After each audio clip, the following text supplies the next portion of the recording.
Hey guys, it's Psycho Fox, and this is gonna be an emotional video for me because it is the 2-year anniversary of my father's death.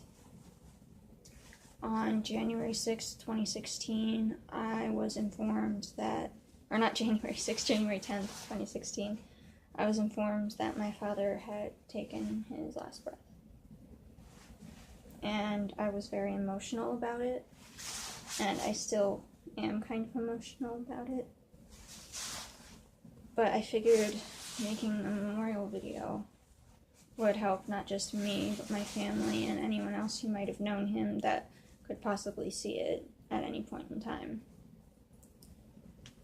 So I have a couple of things here that are from memories I have with him, or are straight from him, or just stuff we're going to talk about. To start with, I'm wearing one of his jackets. I don't remember where he got it or anything, but, you know. I'm wearing one of his shirts. They, apparently my family owned a steakhouse and pub, for a little while. It didn't last very long, so you won't find these shirts anywhere anymore. There's a hat around here somewhere too, but I don't know where it is. I don't know if you can see them over there, but over here are some drawings he sent me while he was incarcerated. In case you don't know what that means, it means he was in jail. And he sent me letters while he was in there with drawings and stuff in it. And honestly, the letters and the phone calls, they were often the highlight of my day, my week, my month, what have you, however often it happened. I'm going to talk about some good memories I have with him, some bad memories, well, maybe not bad memories, we don't need to hear those, but the point is that, today, we're honoring my father in this video. Now, I also posted a short 1-minute memorial video on TikTok, which you can find a link to in the description if you want to. Anyway, so I have this, in case you can't tell, it's, well, I'm lifting it so that you can see it better. This is a bike helmet that I've had since I was like, oh my word, it can't have been more than 5 or 6. I don't even remember off the top of my head how old I was, but my dad had this motorcycle, whatever, and he would take me out for rides on it all the time. I mean, up until he sold it, but it was kind of funny. When he sold it, I flipped out because nobody had bothered to tell me, and I saw it across the street at my best friend's house, and at first I was like, well, I guess, betrayal, how could she do this to me? And then I was like, Dad, somebody stole your bike, blah, blah, blah, blah. And the first few times they didn't even, like, bother to tell me, oh no, the bike's not stolen. But eventually they were like, honey, we sold it. And I was like, oh, that makes me a little sad, but okay, at least it didn't get stolen, right? So yeah, I still have this even though it's way too small for my head. Emotional attachment, I guess. I have this guy right here.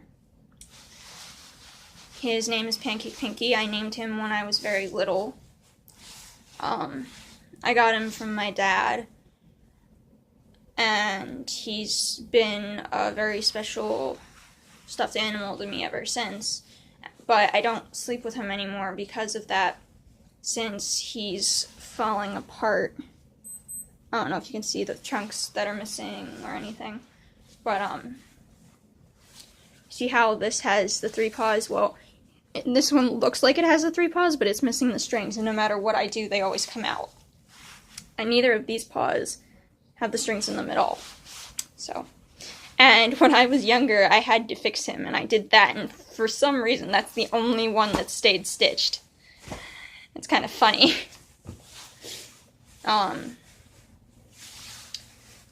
So, yeah, that was a thing. And I have some pictures here that we're going to look at while I'm thinking about it. So this is a photo album full of pictures of me and my dad, or my dad and somebody else, or just my dad in general. This picture was taken when he was incarcerated at the jail, and they had this thing called the SIT program.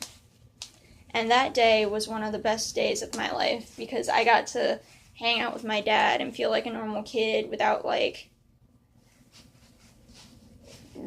even having to acknowledge the fact that, oh yeah, he's not going to leave after this. Like, he's not going to leave this place after.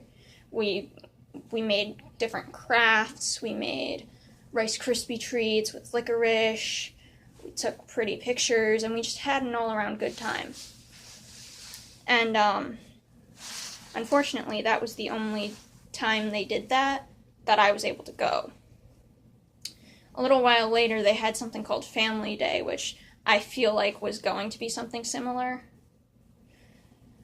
But I have no way of knowing that, because what happened when we got there is, first off, apparently visiting hours were already over, and nobody bothered to tell us that. But what they did tell us is, by us I mean me and my older brother, they took one look at him and said, "Sir, you can't wear shorts in here." And I was like, okay, that's weird, but we still have time to go get a pair of shorts, right? It's not that big of a deal. So my brother and me in his pickup truck, we went flying down the road. I mean, we were absolutely booking it. I'm honestly kind of surprised we didn't get pulled over. And he goes and borrows a pair of shorts, not a pair of shorts, a pair of pants from one of his friends. And we go back to right before we thought visiting hours were supposed to be over. Like, at that time, we thought, oh, we still have a little bit of time. We might be able to actually see him, blah, blah, blah, blah, blah. And honestly, that was all I wanted at this point, was to see my father. But no, we were told that, oh, visiting hours ended at this time. You know, several minutes before we even got there the first time. And that one officer hadn't even bothered to inform us that, oh yeah, visiting hours are over. Instead, she was just like, go put on a pair of pants, you know? And it's one of those reasons that sometimes I have a weird reaction to seeing police officers, because I remember stuff like that.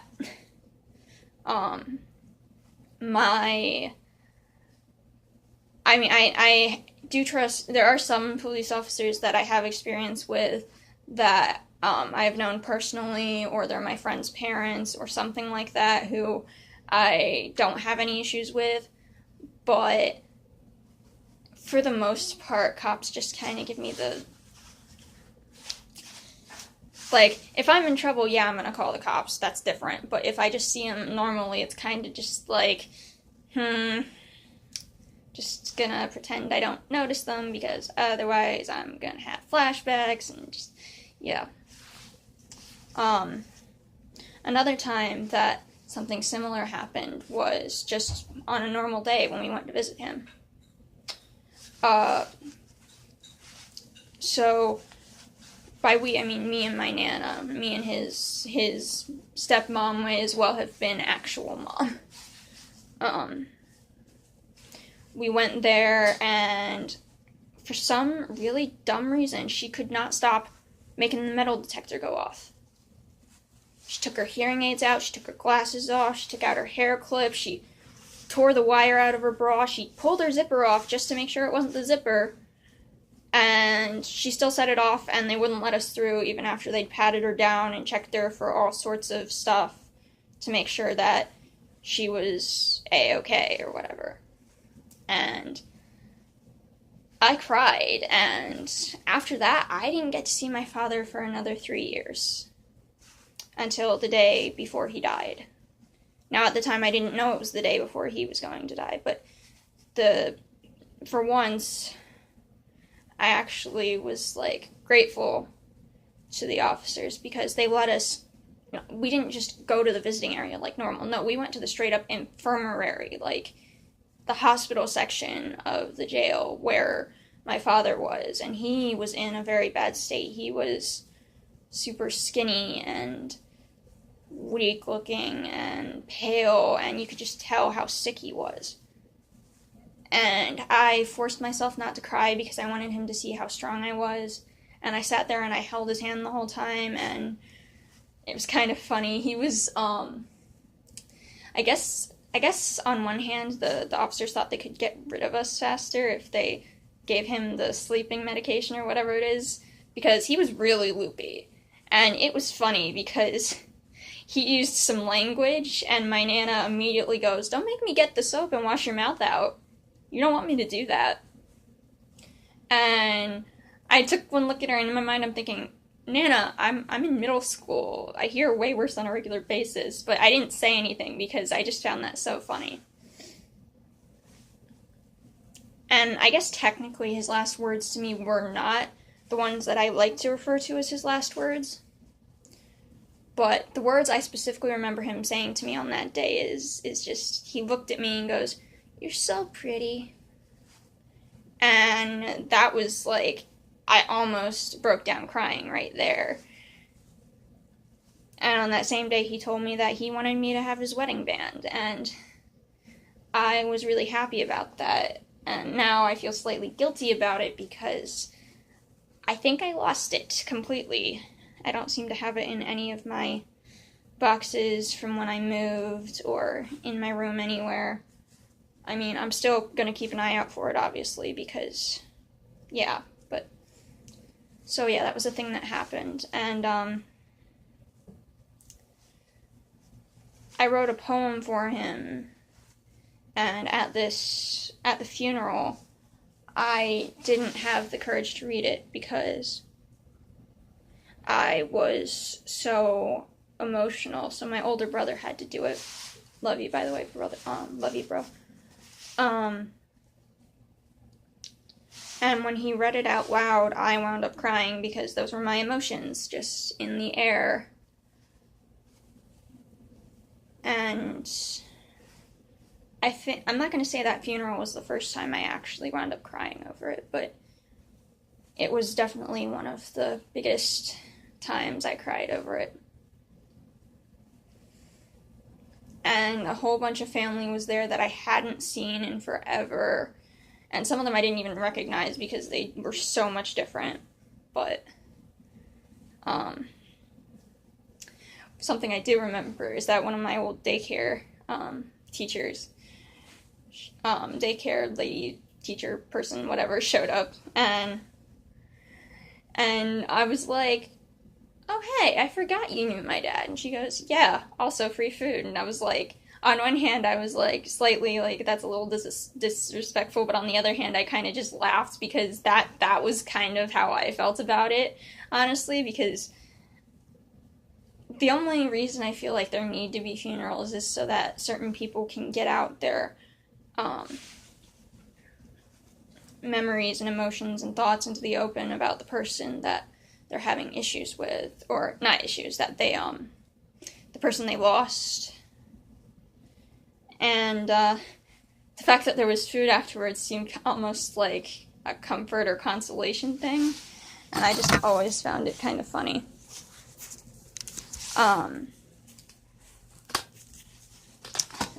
So I'm gonna look through some more pictures here. So this one was, I don't know if you can see it. No, you can't see it. Hang on. This one was when we got a family photo taken at Sears, and I was like so uncomfortable in that little dress, and it just drove me nuts. And that headband I was wearing actually wound up breaking later when my klutzy self fell and hit my head. Yeah. And then this, oh, you still can't see it. I'm sorry, bad camera This was something that happened one day where we went to Sherburne Stadium in Maryland, and we'd gone to a baseball game. I had some Dippin' Dots. It was a great old time. We watched fireworks for a little bit, I think, maybe. I don't remember off the top of my head. But I got souvenirs. I got to hang out with my dad. It was a great time. And this was a pool behind the house where my Nana used to live. I don't know if it's still there. I haven't bothered to check. When I was little, I loved to swim, and I love to swim now. But in between, I had this time where I was just totally terrified of water, and my dad would just be joking around with me like, you know, you usually do with people at the pool, and I would get super scared, and I kind of regret just not enjoying the moment now, you know?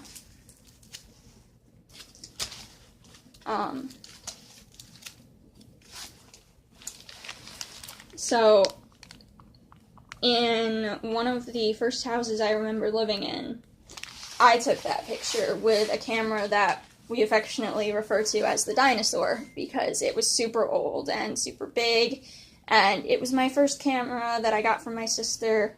The battery holder kind of broke on me, but it was fun while it lasted, and I took a lot of pictures. But I went to take a picture of him, and he just did that goofy little pose, and we laughed, and it was so much fun.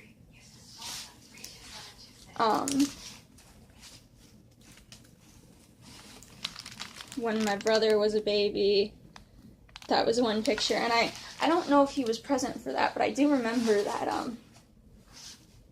actually, I think Dad was present for that.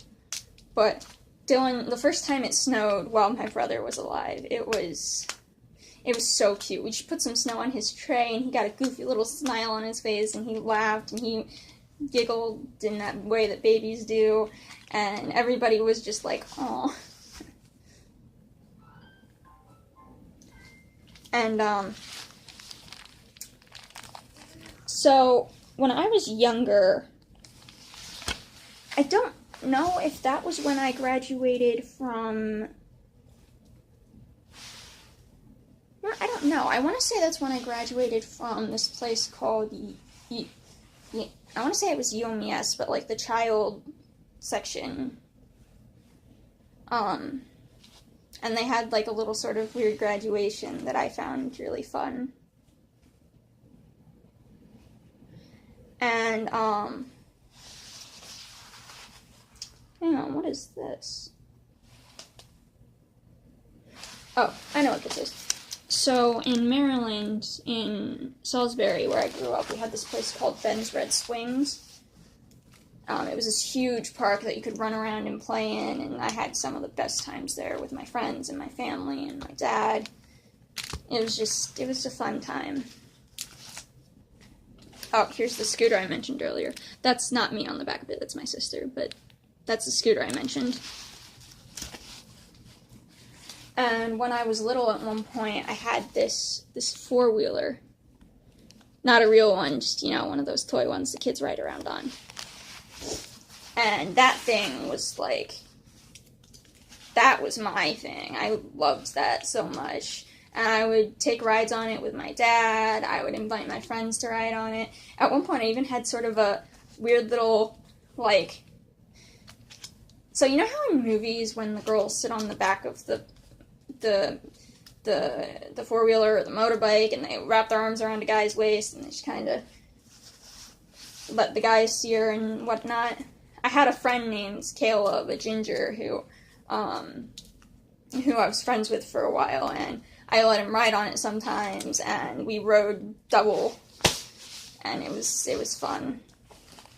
And in this picture, I think what it was is, I think I was playing doctor and taking my dad's temperature. And I guess my mom or my sister or somebody took the picture. And I don't remember this, I don't remember much about this. Apparently it was really, really long ago because it's before it's before the headband broke. So, but I can imagine, like, what Dad was thinking when he was standing under this giant three-dimensional Clifford, and I was sitting on some girl's, on, Emily Elizabeth's head, and it was like, it was just ridiculous. I don't have any more pictures, so, yeah. But, if you're one of the people who is, or was, or whatever, if you're one of the people who has been an important part of my father's life, or known my father, or been his friend, or been one of his kids, or his family, or his brothers and sisters, or whatever, then I don't know. If you want to talk to my brother, he can give you a way to message me on Messenger if you have that ability, and if not, then I guess I'll ask my mom if it's okay for you to give her a call. But the point is, this is a very hard day for all of us in the family, and I just figured I'd share my own little bit of the struggle. I have more memories than that, obviously, but it's hard to think of any off the top of my head. Oh, yeah. He used to make this noise. I always called it the Donald Duck noise, because he would start off in a Donald Duck voice, and then he'd turn it into, like, a weird... It was like... And when I was little, it was the creepiest thing ever to me. And now it's just like, I would give anything to hear that sound again, you know? Yeah, I don't think I have anything... Oh, wait a minute. I don't have the photo with me, but in Maryland, we had the WBOC chopper, and my dad took me to see it one time when it was in the Walmart parking lot, and it just kind of landed there. I remember the wind, too. I was like, ooh, big wind, helicopter kind of thing. And I got an autograph from Captain Willie and a little temporary tattoo of a helicopter that didn't last very long, but it was a lot of fun, and that was just another thing he and I did together.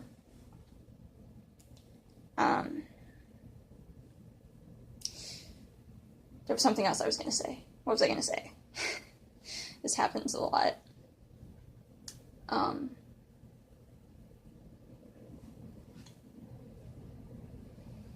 I guess to finish off this video, I'm going to finish off this video, I'm actually going to attempt and probably not do very well singing a song that I found my sophomore year of high school. And it's going to be completely a cappella because I don't actually have the soundtrack on me anywhere, so. But I have the lyrics memorized, for the most part. Do you believe in happy endings, or the mendings of human hearts? Oh, I believe in both, I'm certain, because these curtains are state of the art. If you'd occasionally happen to spy on me, you'd think I'm having one-sided conversations, but I hear him talking back. You'd think I may even lack some sanity, but maybe I can let go and so I say, I finally wrote you a song at last. Sorry that this one came out so sad. Every tear I had was shed for the man that gave me a better sense of life and meaning to motivate. There's no shortcut to success. I'll wait for his guiding hand, my guardian angel, until the very end. I see a cold seat on the couch where I remember that just 4 years ago, around December, you sat me down and held me next to you so close. How I long for things to be restored to back when times were quite this hard. In that car, that song you sang to me never rang so loud before. Oh, what I'd give for just another hug from you. You may be gone, but love will never die. And so I say, I finally wrote you a song at last. Sorry that this one came out so sad. Every tear I had was shed for the man that gave me a better sense of life and meaning to motivate. There's no shortcut to success. I'll wait for his guiding hands, my guardian angel, until the very end. Tears can't run dry when I start to cry, when I hear people speak of how you'd be so proud of me. Now I hope this song will reach your ears, that solved all my darkest fears. I once was lost, but now it's clear. Wherever I go, I know that you will be near. I finally wrote your song at last. Sorry that this one came out so sad. Every tear I had was shed for the man that gave me a better sense of life and meaning to motivate. There's no shortcut to success. I'll wait for his guiding hand, my guardian angel, until the very end. That was called Dad's Song by Set It Off. It's been a favorite of mine for a while. Anyway, to my family, I love you guys. To my dad, even though I know you can't hear me, I miss you, I love you, I wish you were here to see me grow as a person. If you liked this video, or if you even bothered just to watch all the way through, leave a comment, a like. If you're new here, feel free to subscribe. And just, if you want to comment about your own deaths in the family, or if you ever want to talk, just, I'll leave a link to my email, and we can talk about memories of families and stuff. I'm here for all of you, to give you support in your times of distress and that sort of thing. It's the least I owe you since you watched all the way through this.